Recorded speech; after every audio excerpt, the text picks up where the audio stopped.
Renata Alves, professora brinquedista no SEI Francisca de Souza Braga. E hoje eu venho aqui fazer um convite para você. Venho convidar vocês para brincar. Sim, brincar. Entre os dias 20 a 28 de maio irá acontecer a Semana Mundial do Brincar, que tem o tema nesse ano, a natureza no brincar.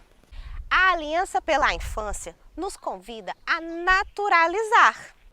Quem aqui já brincou com pedrinhas, barro, sabugo de milho, fez carrinhos de madeira? Tenho certeza que alguém aqui já brincou com algum desses materiais.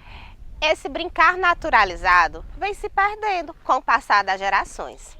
A nossa escola da infância, ela está participando da Semana Mundial do Brincar, que terá início dia 20. Sim, um sábado.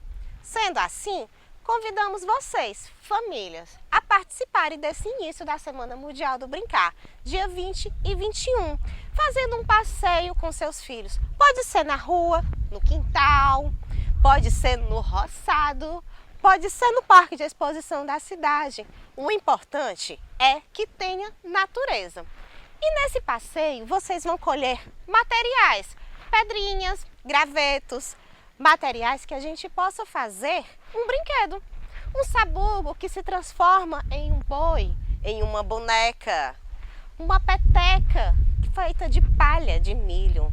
Pode ser um graveto de boneco. Fica aí a critério da sua imaginação e também do repertório que você tem de quando criança.